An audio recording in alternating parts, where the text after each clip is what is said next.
Sam got a raise, and somehow he felt poorer. Same apartment, same commute, same coffee on the way to work, and then vanished like smoke by the next Friday. And that's the trap most people never question. Because the real question isn't how much you make, it's what your money is trained to do when it touches your hands. This is Rich Dad, Poor Dad by Robert Kiyosaki. And the promise is simple, but it hits hard. You can work your whole life, earn more every year, and still stay stuck because you've been taught to play the wrong game.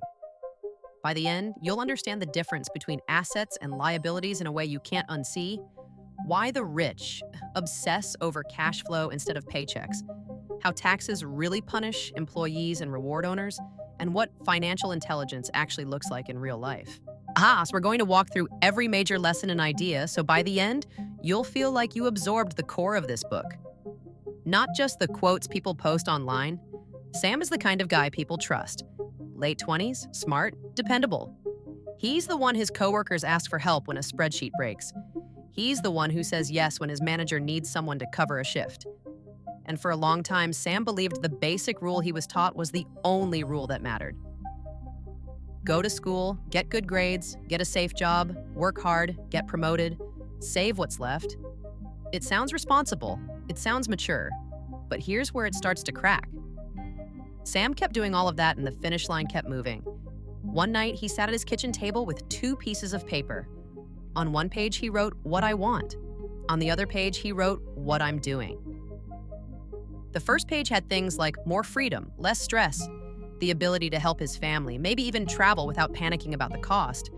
The second page was just a loop. Work, pay bills, recover, repeat.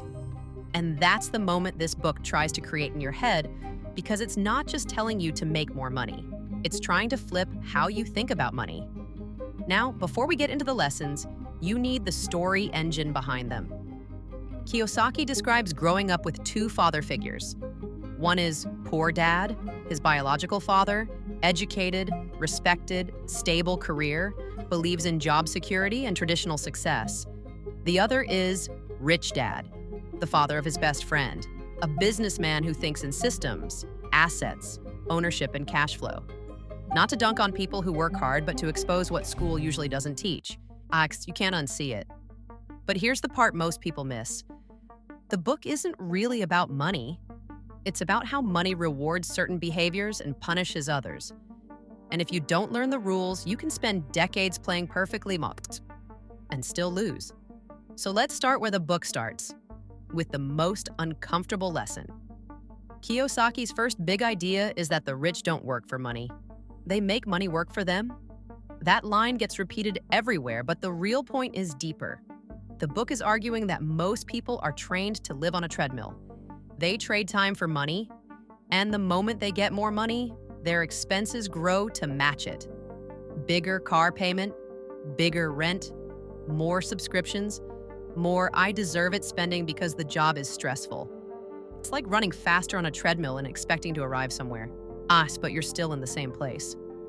Sam recognized that treadmill in himself. Not because he was reckless, because he was normal. He had this one habit. Every time he felt stressed, he rewarded himself with small upgrades. A nicer jacket, a new phone, better headphones. Nothing insane. But the pattern was brutal. Stress happened, he spent. Then he needed more money, so he worked more, which created more stress, which triggered more spending. One Saturday, Sam met a friend for lunch. They sat near the window, and his friend casually said something that made Sam pause mid-bite. "I'm not trying to get paid more, I'm trying to buy things that pay me." That sentence hung in the air. Sam didn't argue, he didn't roll his eyes. Got quiet because Sam had never even framed it that way. He'd always asked, "How can I earn more?" He had never asked, "How can I own more?" And that's what this lesson is trying to do. It's trying to move you from employee thinking to owner thinking. Not because jobs are evil, but because job income is usually limited by your time and energy, while ownership can scale without you being present every minute. And here's the crazy part. This isn't only about stocks or real estate. It's about any asset that produces cash flow. A small business, a product, intellectual property, a rental, a share of something that earns. So why do most people stay on the treadmill? Because money creates emotion. Fear, shame, pride, comparison. Kiyosaki talks about people being driven by fear and desire. Fear of not having enough. Desire for a better life. Where your income rises, but your expenses rise too, and you stay stuck chasing the next paycheck. Sam tested this idea like an experiment. He picked 1 month, just one. And he decided every time he felt the urge to buy something purely for the dopamine, he'd pause and ask one question: or will I pay it? It wasn't about guilt, it was about clarity. At the end of the month, Sam didn't become rich. He got control of his attention. He started noticing how often he was buying a feeling, not a need. And once you see that, your spending stops feeling normal. It starts feeling programmable. Think of it like a thermostat. If the default setting is low, the room never gets warm, even at higher incomes. The book is trying to change your default setting. Okay, so if that idea grabbed you, the next lesson is where the book gets more specific. Because it introduces the core definition that everything else depends on: financial literacy, understanding money. Specifically, understanding how assets and liabilities work. Here's the definition the book repeats again and again. An asset puts money in your pocket. A liability takes money out of your pocket. That's it. And yes, people argue about the details, but as a mental model, it's a hammer. Because once you carry it, everything looks like a nail. Sam had been taught a totally different definition. He thought a house was an asset because adults called it that. He thought a car was an asset because it had value. He thought anything expensive must be an investment, because that's what people say when they want to feel responsible. But then Sam did the simplest exercise. He drew 2 columns on a notebook page. One column was money coming in, the other was money going out. Then he listed the stuff he owned, and it hit him hard. Most of the things he called assets were quietly charging him rent: insurance, maintenance, interest, repairs, upgrades, fees, and didn't realize the boat was also a hungry animal that needed to be fed every month. Now, does that mean never buy a home? The book isn't really about rules like that. It's about knowing what you're actually buying. If your home is mostly a cost, then treat it like a cost. Don't tell yourself it's building wealth while it drains cash flow. The book is obsessed with cash flow because cash flow determines freedom. And that's where the financial literacy idea expands. It's not just assets and liabilities, it's reading basic financial statements: income statement, balance sheet, cash flow, knowing where money moves. Sam had never looked at his life like a business. He looked at it like a person trying to survive. So he built a simple, personal balance sheet in his head. Not fancy, just honest. What do I own that generates money? What do I own that consumes money? Because the first list was basically empty. Now you might be thinking, okay, but how do I build the first list if I don't have extra money? Good. Because that's exactly the tension the book plays with. But it's actually strategic. Mind your own business. Kiyosaki's point is that your job is not your business. Your job is what funds your business.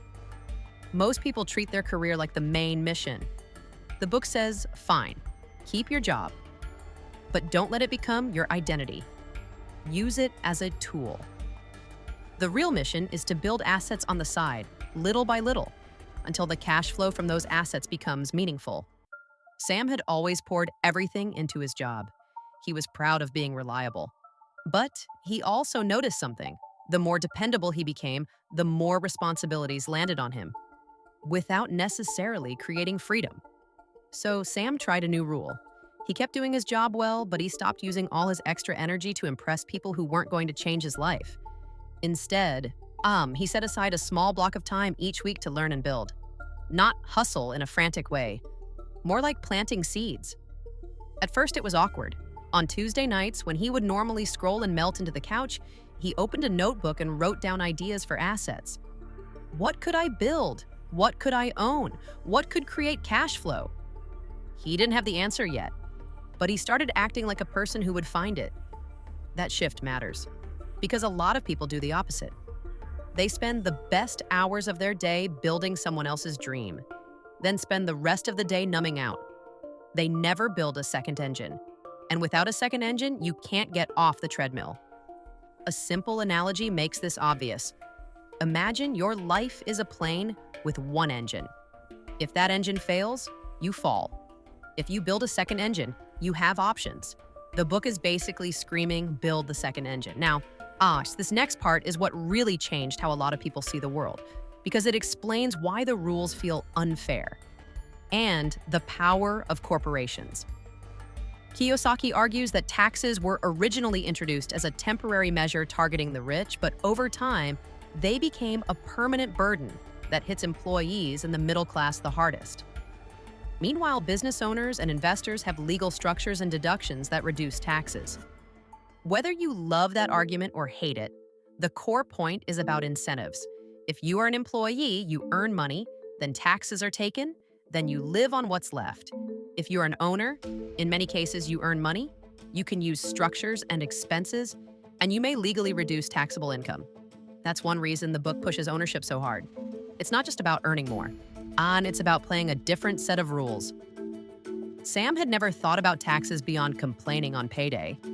Then he had a conversation with an older cousin who ran a small business. They were standing outside a grocery store, bags in hand, and the cousin said something that sounded almost illegal. My business buys the tools I need, and those costs reduce my taxable income. It's not cheating. It's literally how the system is written. Sam didn't instantly understand every detail, but the implication hit him like a bell. The system doesn't reward hard work equally. It rewards position.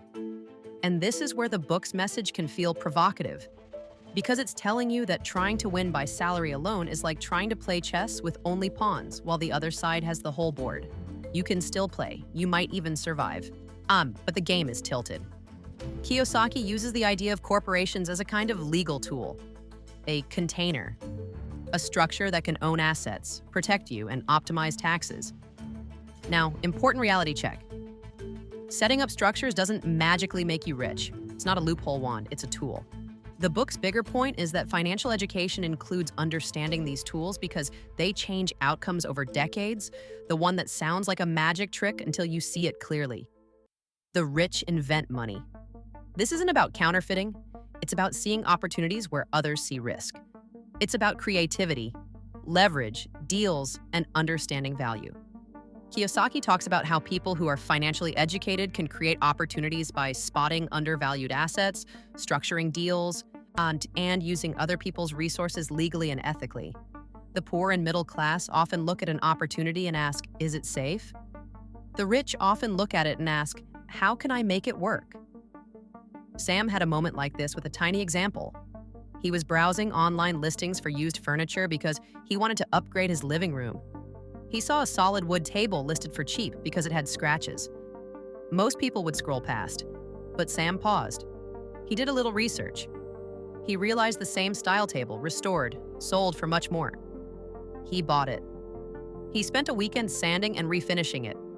Not perfectly, but well enough. Then he sold it for a profit. Was it life-changing money? No, but it changed something in Sam's mind. He stopped seeing money as only something you earn. He started seeing money as something you can create. That's what the book means by inventing money. It's the ability to turn knowledge into opportunity. It's like walking through a flea market with two different brains. One brain sees junk, the other brain sees margin. Same objects, different eyes. And here's the part nobody talks about. This skill makes the world feel bigger because you stop thinking your only path is to be hired. You start thinking like a person who can arrange pieces into value. But the book isn't naive. It knows fear shows up the moment you try to act like that, which is why the next lesson is about the skill stack you need. Don't work for money. This lesson is Kiyosaki telling you to stop choosing jobs only for pay and start choosing them for skills. The claim is that many people become specialists, stay comfortable, and get trapped. Meanwhile, people who become financially free often learn how to sell, how to communicate, how to negotiate, how to understand numbers, and how to lead. Sam's career was basically built on being competent and quiet. He avoided roles that felt uncomfortable. He avoided selling anything because he hated feeling pushy. He avoided public speaking because it made his throat tighten. He avoided negotiating because he didn't want conflict. And then he noticed the pattern. The people around him who were getting ahead faster weren't always smarter. They were often just better at people skills, better at pitching ideas, better at asking for what they wanted, better at moving resources. So Sam did something that scared him. He volunteered for a role at work that forced him to talk to clients. Not because he loved it, because he needed the skill. The first week was rough. He stumbled over words. He over-explained. He replayed conversations in his head at night. But something changed. By week 3, he started to feel a switch flip. Conversations became easier. Objections stopped feeling like rejection. He learned how to ask questions instead of defending himself. And the result? Sam felt more powerful. Not in a dominant way, in a capable way. Because skills are portable.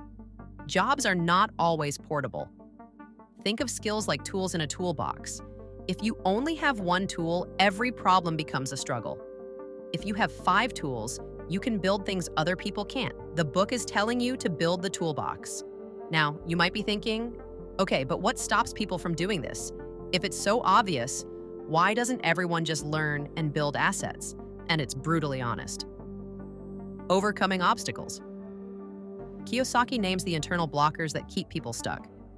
Not because they're stupid, because they're human. Fear, cynicism, laziness, bad habits, arrogance. Fear is the big one. Fear of losing money, fear of looking foolish, fear of making a mistake. Sam felt that fear the moment he started thinking about investing. He would open a page, read a few words, and his brain would immediately produce a disaster movie. What if I lose it all? What if I pick wrong? What if I get scammed?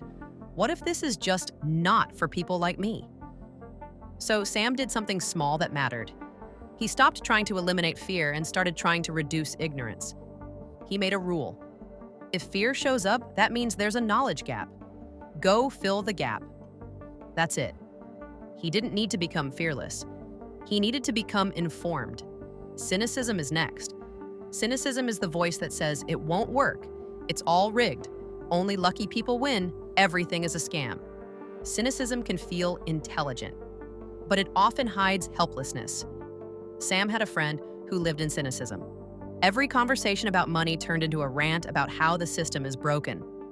Sometimes the friend was right, because being right didn't create action. Sam learned a hard truth. Even if the system is unfair, the question is still, what are you going to do inside it? Laziness is another blocker, but not in the usual insulting way. Often it's not laziness. It's overwhelm. It's the feeling that learning money is like trying to drink the ocean. Sam handled this with a simple approach. He stopped trying to learn everything. He aimed to learn one concept at a time, then apply it. Bad habits are sneaky. People say they want wealth, then their daily habits do the opposite. Spending to soothe emotions, avoiding uncomfortable learning, hanging out with people who normalize being broke. Sam noticed a pattern in his own life. When he spent time with friends who only talked about consumption, he spent more. When he spent time with people who talked about building, he felt motivated to build. It's like walking into a room where everyone is eating cake. Or you can change rooms. Environment matters, and arrogance is the final obstacle. Arrogance is when you think you already know enough, so you stop learning. It shows up as, I don't need help, I'm fine, I'm smarter than this. Sam had a flashback from college. He remembered mocking people who read personal finance books. He thought it was basic. He thought he'd figure it out. Now he smiled at the memory, not with shame, but with clarity. Not knowing money is expensive. And this is where the book shifts from mindset into action. Because it's one thing to understand assets and cash flow, it's another thing to start. Getting started. Kiyosaki gives a set of steps and attitudes for building momentum. And instead of turning them into a checklist, let's translate the spirit of them into something you can actually feel. First, you need a reason stronger than comfort. The book talks about wanting freedom, wanting time, wanting options. Without a strong why, it's easy to slide back into the treadmill. Sam wrote his why on a sticky note and put it on his desk lamp. Margaret said, I want choices, not someday, soon. Second, you need daily choice points. Wealth isn't a single decision. It's 100 small decisions that point in the same direction. Third, you need to choose what kind of assets you want to understand first. Real estate, businesses, paper assets. The book leans hard into real estate and entrepreneurship, but the deeper point is to pick a lane, learn it, and build competence. Sam didn't try to do everything. He started with understanding the asset versus liability lens in his own life, then moved into learning about basic investing concepts at a beginner level, then explored small cash flow projects he could actually execute. Fourth, you need a way to spot opportunities. Kiyosaki talks about training your mind to see deals. That comes from learning and paying attention. Sam did a weird exercise. Every day for 2 weeks, he wrote down one way money moved in the world around him. A busy coffee shop with a line out the door, a storage facility being built near a highway, a local business always packed on weekends. He wasn't investing yet, he was training his eyes. Fifth, you need to take action before you feel ready. Not reckless action, small action. The book has a strong bias toward doing. Sam created a personal rule, no more someday. If he learned something useful, he had to apply it in a small way within 7 days. 7 days or it didn't count. Now, can you guess what happened when Sam started doing that? His confidence changed faster than his bank account, because confidence comes from evidence, and evidence comes from action. At one point, Sam found himself in a conversation with his manager about career growth. Normally, Sam would have asked for a raise and hoped for the best, but now he asked a different question. What would make me more valuable to this team in the next 90 days? The manager gave him a clear answer. Sam focused on building that value. His income increased later, yes, but more importantly, his skill stack grew. And that's aligned with the book's logic. Use the job to learn. Use the skills to build assets. Use the assets to create cash flow. Use cash flow to buy time. The last chapter, Energy, is basically Kiyosaki saying, if you still want more, keep learning. Keep asking questions. Keep stretching your comfort zone. Don't let the first insights fade into motivation dust. Sam had to learn that part the hard way. After a few months of momentum, he got busy. Work got intense. Family obligations hit. He stopped reading. He stopped tracking his decisions. He slid back into autopilot. Then one night, he looked at his bank app again and saw the same old pattern. Payday spike. Then the slow drain, and he felt that familiar frustration. But this time, he didn't blame himself as lazy. He saw it as a systems problem. His default setting had crept back. So he restarted, but smarter. He set up one recurring hour each week that was purely for financial learning and planning. Not a massive grind, just a consistent appointment with his future self. Some weeks it was reading. Some weeks it was analyzing an expense. Some weeks it was brainstorming ways to create value. That hour became his anchor. It's like watering a plant. You don't flood it once and call it done. You water it consistently and you let time do what time does. Now let's pull the core message together, because if you only remember one thing from this whole book, make it this. The book is teaching you to shift from earning income to building cash flow. And cash flow comes from assets. And assets come from learning action and ownership. Poor dad thinking is often about safety and credentials. Rich dad thinking is often about education, opportunity, and systems. Again, this isn't about judging people. It's about understanding patterns. A person can be highly educated and still financially trapped. A person can be average in school and still build wealth through ownership. Sam's final turning point was simple. He stopped measuring success by how hard his week felt. He started measuring success by whether he increased the number of things he owned that could pay him in the future. That's a different scoreboard. And once you have that scoreboard, your daily decisions change. Spending changes, learning changes, conversations change. Even your definition of a good job changes. Because a good job isn't only the one with the highest pay. It's the one that gives you skills, stability, and time to build your second engine. Now let's make this practical, because big ideas are useless if they don't touch your real life. Here are a few things you can start doing right now based on what we just covered. Start with the simplest lens.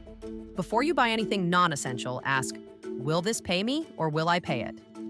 That one question alone can reshape your spending without turning you into a miserable monk. Next, create a tiny asset habit. Set aside a small, consistent amount of time each week to learn about one asset category that interests you. Real estate, business, investing, whatever you'll actually stick with. Consistency beats intensity. Then build one skill that increases your earning power and your ownership potential. Sales, communication, negotiation, basic accounting, choose one. Practice it in the real world. Skills are the bridge between your current income and your future assets. After that, train your eyes to see cash flow. When you pass a busy business, don't just think, that's nice. Ask, why does that business keep winning? What problem does it solve? What makes customers come back? That's how opportunity recognition is built. Finally, set a simple weekly check-in with yourself. Not a complicated budget, just a quick reflection. Did I buy more liabilities this week, or did I build more assets? Even if your asset is learning, you're still moving in the right direction. That's it for this video. I hope it was useful and gave you something real to think about. Thanks for watching, and have a great day.